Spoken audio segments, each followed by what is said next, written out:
The war was over, but Marcus carried it within him, every scar, every scream, every name of the fallen men who had once laughed beside him, now ghosts that haunted his sleep. He had fought across stars and deserts for a cause that no one could even remember now, and when peace came, it felt heavier than war, the silence louder than the gunfire. He left Earth when the treaties were signed, when medals were handed out. Like apologies, he boarded the first civilian ship bound for the outer colonies, hoping the emptiness of space would wash him clean. But even among the drifting lights of distant worlds, he could not escape himself. He chose the planet Valis 9, because it was quiet, because it was forgotten, because no one there asked questions about the past. The air of Valis 9 shimmered like dust caught in the breath of dying suns. The soil was red and dry, and carried the scent of metal and ash. Marcus built a small cabin near the ridge, overlooking a valley filled with broken alien towers, their black stone cracked and half buried by time. He worked the land during the day, carving paths, planting what little the soil allowed, and at night, he sat by the fire staring at the stars as if they could give him answers. Sometimes he thought he heard the sound of movement from the ruins, the low growl of wind twisting through hollow chambers, but there was something else hidden beneath that sound, something alive perhaps. Something waiting. The locals spoke of spirits that guarded the relics of the alien kings, creatures bound by rage and sorrow. Marcus had heard enough myths from soldiers to know that fear often wore many masks, but even so, he felt drawn to the ruins, as though a thread invisible yet unbreakable pulled him closer. Every day, he would wander a little farther from his cabin, his boots kicking up red dust, his eyes tracing strange carvings etched into the stones, symbols that seemed to shift when he looked away. One evening the sky turned violet as the twin moons rose, painting the world in silver fire. Marcus stood at the edge of the valley, his breath steady but his pulse quick with something he could not name, and there in the center of a broken courtyard he saw it, a movement too fluid, too deliberate, to be the wind, a shape large and silent, its fur catching the moonlight like metal. For a moment he thought it was a mirage born from fatigue and solitude, but when the creature turned its head, he saw eyes reflecting the color of human grief, and he knew it was real. It was chained to the ground by thick iron links, carved with glowing alien sigils that pulsed faintly with blue light. The creature's chest rose and fell. Slow, deliberate, and exhausted, Marcus felt the soldier in him stir, that part that refused to leave the wounded behind. He stepped closer, each movement cautious, the way he had approached mine traps during the war. The wolf lifted its head and met his gaze. There was no hatred in its eyes, only the quiet plea of something ancient and alone, and in that silent exchange Marcus felt the weight of destiny settle on his shoulders once again. Marcus returned the next morning before the sun had fully risen. The air was sharp and cold, the valley cloaked in mist that clung to his boots as he walked. The ruins were quieter than before, as if they too were holding their breath, waiting for him. He carried a flask of water and a piece of dried meat, more out of habit than belief that the creature would eat what a human brought. The memory of those eyes still burned in his mind, eyes that had seen too much and asked for nothing. As he approached the courtyard, the wolf was still there, its body unmoving, its breath faint but steady. The chains that bound it hummed softly, like a warning. Marcus crouched beside it, his fingers brushing the surface of the metal. It was warm to the touch, almost alive, glowing faintly beneath the morning light. He felt an energy pulse through it, something older than human wars, older than the stars themselves, and yet familiar like a heartbeat he had forgotten. He spoke softly, his voice steady but unsure, telling the creature he meant no harm, that he only wanted to understand what it was doing here alone, in this dead place. The wolf's ears twitched slightly, but it did not move. He noticed scars across its flank, long healed but deep, the kind left by weapons, not claws, and beneath those scars faint markings that shimmered with the same blue light as the chains. The air seemed to shift as he spoke, a low vibration rippled through the ground. The ruins around them almost seemed to respond to his presence, dust rising and falling in silent rhythm. Marcus thought of the war again, of the weapons humans had built to destroy things they did not understand, and he wondered what this creature had seen, what it had survived to end up here in chains. He took a step closer, holding out the piece of meat, and to his surprise the wolf turned its head slowly, its gaze meeting his again, and in that gaze Marcus saw something that chilled him, not animal hunger, not rage, but recognition, as if the creature knew him or knew what he carried within his soul. He placed the food beside it and sat on the cold ground a few feet away waiting. Listening, the wind moved softly through the broken stone towers, carrying whispers that almost formed words. He remembered the stories the villagers had told him of the alien king who ruled not through fear but through silence, who had vanished. When his guardian beast turned against him, some said the wolf had been cursed, others said it had cursed itself. Marcus did not know what to believe. Hours passed. He stayed there until the sun began to sink, the wolf's eyes never leaving him, and, for the first time in years, Marcus felt something inside him stir, not fear, not duty, but connection, a thread pulling tight between two broken souls bound by battles they had not chosen. As he rose to leave, the wolf exhaled a low sound, not a growl, not a snarl, but a sigh heavy with meaning. Marcus froze, every instinct telling him to run, but he did not. Instead he whispered that he would return, and for a heartbeat he thought he saw the creature nod almost imperceptibly as the light faded, and the valley swallowed them both in twilight silence. The night came heavy and strange, the kind of night that pressed against the skin like memory. Marcus lay awake, staring at the cracked ceiling of his small cabin. The fire had long burned down to glowing embers, yet sleep would not come every time he closed his eyes. He saw the wolf, its silver fur shimmering under the alien moons, its chains breathing with an energy he could almost feel in his own chest. He tried to tell himself it was madness, brought by solitude, but something deep within whispered otherwise. Before dawn he was already on the path again. The valley below drowned in fog, the air humming faintly like a low-distance song. He did not carry food this time, nor water, only a single tool, a cutter used for thick cables, its blade dull but sharp enough for stubborn metal. As he walked, the ground seemed to remember him. Each step echoed softly across the ruins, as though the place itself acknowledged his return. When he reached the courtyard, the wolf lifted its head slowly, its eyes glinting in the pale morning light, its breath visible in short clouds. Marcus knelt again, studying the chains more closely now. They pulsed with a rhythm that matched his heartbeat. He hesitated, wondering if he was about to unleash something he could not control, yet there was no malice in those eyes, only exhaustion. Centuries deep. He touched the cutter to the first link, and the metal hissed faintly under his hand. The light within it flared, then dimmed as if the chains resisted, but not with violence, more with sorrow, as though they mourned their purpose. Marcus whispered to the creature, telling it that no one deserved to live bound by the past, not even the remnants of a fallen king. And then he pressed harder, the blade scraping against the alien metal until it gave a soft crack. The sound echoed across the valley like thunder swallowed by the wind. The wolf jerked slightly but did not lash out. Instead its gaze deepened, its breathing grew faster, almost human, almost frightened. Marcus continued working, breaking one link after another, each one glowing briefly before fading to dull gray dust. When the last chain fell, the air trembled as if the planet itself had drawn a long breath. The wolf stood weak at first, its legs trembling, its body shaking with the weight of freedom. Marcus stepped back, unsure if it would attack or flee, but it simply looked at him, its eyes burning with an emotion too vast to name. Then it turned its head toward the sky and released a sound, not a howl, not a cry, but a voiceless roar that shook the stones from their places. Marcus felt tears on his face, though he could not say why. He had seen comrades die in silence, he had buried hope under ruins, yet this moment felt like a rebirth for them both. The creature lowered its head and for a fleeting second pressed its brow against his hand, the warmth of its skin pulsing with life older than stars. Then it stepped back and stood tall against the horizon, silver and free, as the twin suns rose, casting gold across its fin. That light, Marcus knew something had changed, not only for the beast but for himself. The chains had never truly been on the creature alone, they had bound him too, and now both stood unshackled in the quiet dawn. Marcus did not return to the cabin that night. Instead he stayed in the valley, where the air now carried a strange stillness, as if holding its breath after what had been released. The wolf had wandered only a short distance before circling back, resting at the base of a broken arch, its fur gleaming faintly under the pale twin moons.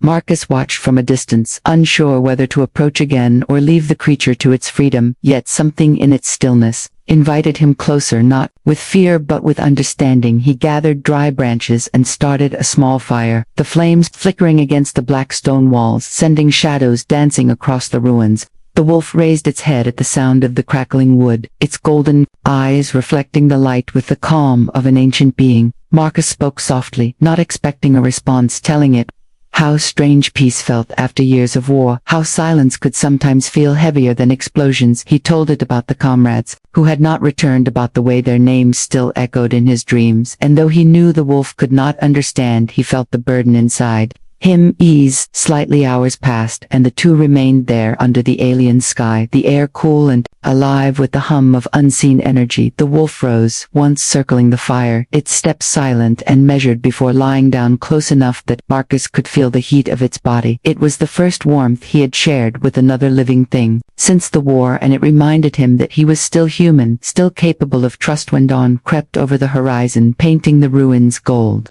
Marcus stood and stretched his weary limbs. He expected the wolf to leave, to disappear into the vast wilds. Now that its chains were gone, but it stayed watching him, its gaze unwavering. He decided to test its will, turning away to climb the ridge toward the forest. The wolf followed, not beside him, but behind, at a distance, as if respecting his space, yet bound by some invisible tether. By midday they reached a stream that cut through the valley, water clear and cool. Marcus knelt to drink. The wolf lowered its head beside him, its reflection rippling on the surface, and for a moment he thought he saw, not a beast, but the faint outline of something else, something humanoid, like a figure wearing the wolf's skin. The vision vanished when he blinked, but it left him shaken. As the day faded, he built another camp beneath a cluster of tall crystalline trees whose leaves shimmered like glass. The wolf sat across from him, silent, watching every motion as he prepared a small meal. Marcus felt the strange comfort of companionship, though no words passed between them. The silence between them no longer felt empty but alive, carrying meaning deeper than speech. That night, the sky split briefly with distant lightning, though no storm followed.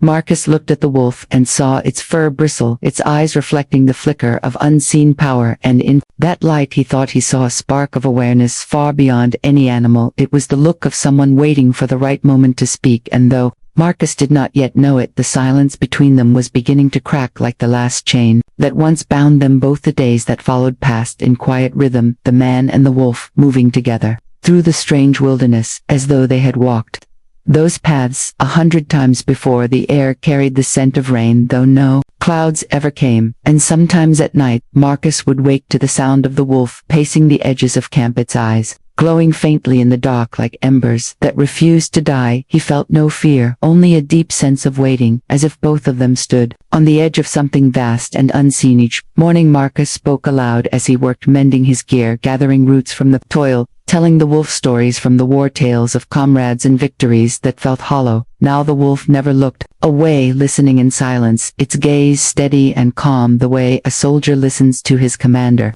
Marcus began to wonder whether the creature truly understood, or if he was simply speaking to himself, through the reflection of another survivor. One afternoon, they found a stretch of land unlike any other, a field of black stone pillars, rising from the earth, each humming softly with energy. The symbols carved into them glowed faintly, the same color as the chains that had once bound the wolf. The air trembled. As they approached, Marcus felt a strange pull in his chest, a whisper of memories that were not his. The wolf moved cautiously, its head low, its body tense, as if returning to a place it had sworn never to see again. Marcus touched one of the stones, and saw flashes in his mind, a battlefield not of humans, but of alien warriors, their armor gleaming like liquid light, a throne standing at the heart of the storm, and beside it a figure vast and regal, with eyes like fire, and at his feet the same wolf, chained and roaring, not in rage but in sorrow. Marcus staggered back, the vision fading, leaving him gasping. The wolf stood before him, now its fur bristling, its breath fast and heavy, and in its eyes there was pain, ancient and endless. He knelt in front of it, speaking gently, telling it that whatever curse held it no longer had power, that the past no longer owned them. Both the wolves stared for a long moment, the air between them thick with unspoken truth. Then it stepped closer, until Marcus could feel its breath against his skin. The creature lowered its head, as if bowing, and for the first time made a sound that was almost a word, almost human. The noise, rough and broken, but filled with meaning. The ground beneath them shuddered, the light within the pillars flared and then died, leaving only silence. Marcus felt the world change, though nothing around him moved. The wolf lifted its head once more, its gaze softer now, almost grateful. The tension that had filled the valley faded, replaced by the stillness that comes before revelation. That night, Marcus sat awake by the fire, watching the wolf sleep for the first time since he had freed it. He wondered not who the creature had been but who it was becoming, and whether the voice he thought he had heard was a dream, or the first whisper of something about to awaken within the silence of two hearts, finally learning to speak. The night stretched long and quiet, the stars above burning like old scars against the velvet dark. Marcus sat by the fire half awake, the crackle of flames mixing with the soft rhythm of the wolf's breathing. Every so often the creature would stir its paws, twitching as if dreaming of running through fields long gone. Marcus watched it and wondered if such a being could dream, if it remembered a time before chains, before the curse, before the endless silence that now bound them both in unseen threads. The wind shifted, carrying the faint hum of the ruins behind them, a low echo that seemed to call from the distance. Marcus turned his head and for a brief moment thought he saw shapes moving among the pillar shadows that flickered like memories too faint to grasp. He blinked and they vanished. The wolf opened its eyes and lifted its head, its gaze locked on the same place where the shadows had been. The air grew colder, yet not hostile, only expectant, like the calm before a storm that had waited too long to arrive. Marcus felt a pressure in his chest, an ache that was not fear but recognition. He whispered into the night that he did not understand what was happening, that he was only a man, a soldier, who had lost too much and had come here to forget. The wolf rose and moved closer, its eyes glowing faintly gold and blue, shifting like liquid. The firelight reflected in them, but there was something else behind the glow, a depth of thought that no beast should have. The creature stopped, only a breath away, its gaze fixed on Marcus as if weighing him, measuring the worth of his heart. The world around them seemed to fade until there was only the fire, the night, and the sound of the wind through the ruins. The wolf lowered its head and opened its mouth, and what came out was not a growl, not a cry, but a sound shaped into a word, rough and trembling yet clear. It said Makusta. Soldier froze, every muscle locking in disbelief. His name echoed softly through the valley, carried by the wind, as if the planet itself whispered it back to him. He stared into the wolf's eyes and saw understanding, pain, sorrow, and something that felt like apology. The creature's voice came again, halting, broken, as though unused for centuries. It said, "You freed me." Marcus's throat tightened, his heart pounding in his chest. He wanted to speak, but the words caught behind his teeth. He had faced death 100 times, but nothing had ever stripped him of speech like this. He managed only a single question, barely more than breath. "What are you?" Wolf looked at him for a long time before turning its gaze toward the horizon where the twin moons hung low, and read its voice deeper now, steadier. It said, "I was his guardian, the last of his kind. I am what remains of the alien king's will, and the curse he could not bear." The flames shivered. As the meaning of those words sank into Marcus's mind, he realized then that this was no ordinary creature. It carried history, blood and memory, older than humanity itself, and in freeing it, he had awakened something that had slept for ages, waiting for a soul wounded enough to understand its pain. The night air trembled with the echo of that voice. The sound of it lingered in Marcus's mind like an old song remembered from another life. He sat still, the firelight painting his face in shifting gold, his heart pounding with awe and disbelief. The wolf had spoken his name. It had spoken words, older than language itself, words that carried weight, not of sound, but of memory. He could not tell whether he was afraid or honored, only that something deep within him had changed. The wolf stood, tall now, its eyes fixed on the moons above its fur, glowing faintly as though the stars themselves burned beneath its skin. Its voice came again, softer, almost mournful. The alien king was no tyrant. It said he was a keeper of balance between worlds, a bridge between life and death. But greed came from both sides, from human and alien alike, and I, his guardian, became the weapon of his undoing. Marcus listened, his breath shallow, each word unraveling a history that felt like both myth and confession. The wolf continued, its tone filled with sorrow. "I was made to protect him, but I turned my strength against his enemies, and in doing so, I destroyed what he swore to protect. I was bound then, not by chains of metal but by guilt and grief, until only silence remained, silence, and the memory of Worth." A soldier stared into the fire, his thoughts spinning. He understood too well the burden of guilt, the weight of choices made in blood. He said quietly, "You were a soldier." To the wolf turned its gaze toward him, and for a heartbeat Marcus saw in its eyes the reflection of a battlefield skies, burning bodies, falling screams that stretched across time. The wolf said, "I was everything a soldier should not be: loyal, without question, powerful, without mercy, alive without purpose. When the war ended, I no longer knew who I was, so the king in his mercy cursed me to remember until I learned what it meant to forgive myself." Marcus felt his throat tighten. He wanted to tell it that forgiveness was a wound that never closed, that he too had walked that road, but the words would not come. Instead, he reached out, placing his hand gently against the creature's neck, the fur warm beneath his palm. The wolf did not pull away, its voice a whisper now. You freed me because you understood pain, not because you were brave. I waited for someone who carried the same scars, someone who could see through the silence.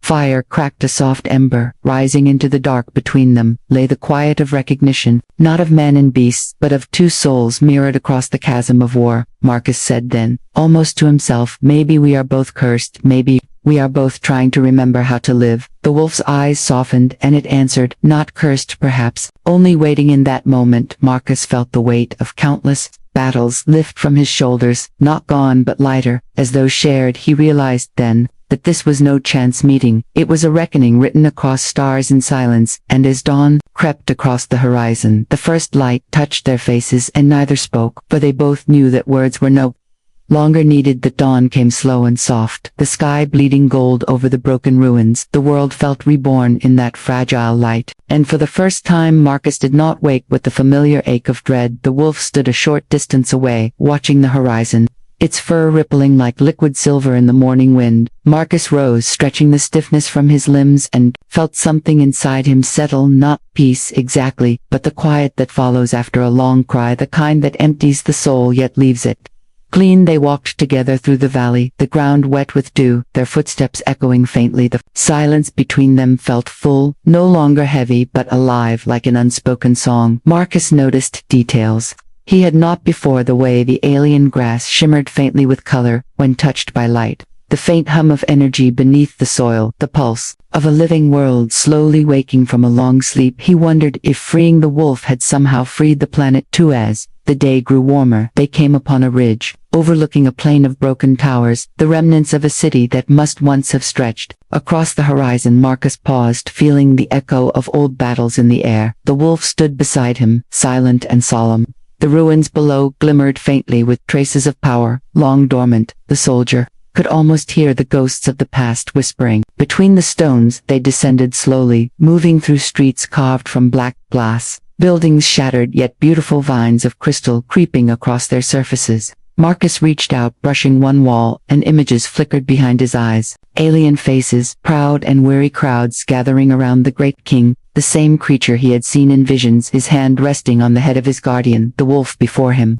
Marcus pulled his hand away, the vision fading, leaving behind a deep sadness. Wolf spoke softly, this was our home, the last city of the aliens before the war, before everything fell. We tried to make peace, but peace was never strong enough to silence fear. Marcus listened, the tone of the wolf's voice carrying not bitterness, but acceptance. He thought of his own world, of how easily humans repeated their mistakes. He said quietly, maybe we are not so different, you and I. They camped among the ruins that night, the stars above, brighter than he had ever seen their reflection, dancing across the shards of broken glass around them. The wolf lay close to the fire, its breathing steady. Marcus leaned back against a fallen column, his eyes half closed. He felt something like calm, something he had not known since before the war. The silence now was no longer empty but sacred. The wolf turned its gaze toward him and said, you carry the ghosts of your war, as I carry mine, but there is still life beyond the guilt. There is still a road beyond the battle. Marcus smiled faintly and whispered, maybe this is what we were both meant to find. Not victory, not redemption, just the strength to begin again. The wolf lowered its head in quiet agreement, and the wind carried their words into the night where the stars seemed to listen, and the ruins breathed again with the faintest spark of hope. The final morning came with a strange stillness, the kind that makes the world feel paused between breath and heartbeat. Marcus awoke before sunrise, his body weary, but his mind clear. He looked across the ruins where the wolf stood, outlined against the pale glow of dawn. Its fur shimmered softly like starlight, trapped in motion. The sight of it filled Marcus with a sense of completion and sorrow, as though he could feel the story reaching its end before it was spoken. The air was heavy with a quiet energy, the kind that comes before change. The wolf turned to him, its golden eyes calm yet distant, as if it were already partway gone. Marcus rose and walked to its side without words. Together they crossed the remnants of the city, heading toward the valley that had first bound them. The wind carried faint echoes of voices, ancient and sorrowful, and the earth beneath their feet trembled with the weight of memory as they reached the broken courtyard where the chains had once held the wolf. The ground began to glow faintly, the symbols etched into the stone. Reawakening one by one, a soft hum filled the air, not threatening but tender, like the sound of forgiveness, made real. Marcus looked at the wolf who now stood tall, its body wrapped in ribbons of light, the marks of its curse burning away. Slowly, like frost under sunlight, the wolf spoke, its voice steady and warm. The curse ends where it began. You have done what no other could. You have listened. The weight I carried was not meant for eternity, only for the moment when someone would understand the cost of silence. Marcus felt tears sting his eyes. He shook his head, saying that he had done nothing, that he was only a broken man seeking peace. But the wolf's gaze silenced him. It said, you carried the same wounds, and chose compassion instead of fear. That is everything. The light grew brighter, surrounding them both. Marcus felt the warmth against his skin, not burning but embracing. The valley around them shimmered, the ruins shifting for a heartbeat. As though returning to the glory they once knew, he heard faint laughter, distant music, the echo of a world reborn through memory. When the light dimmed, the wolf stood, changed its form, softer, smaller, its eyes no longer burdened but clear like calm.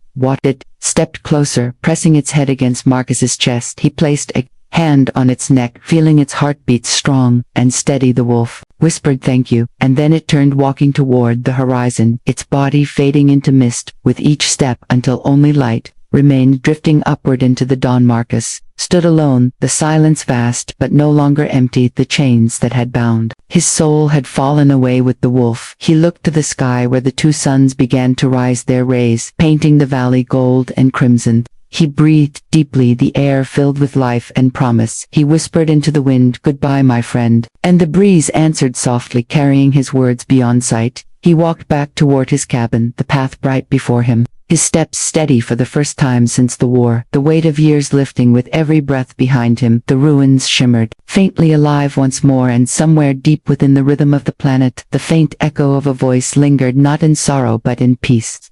The voice of the wolf speaking one last truth, that endings are only beginnings disguised as silence.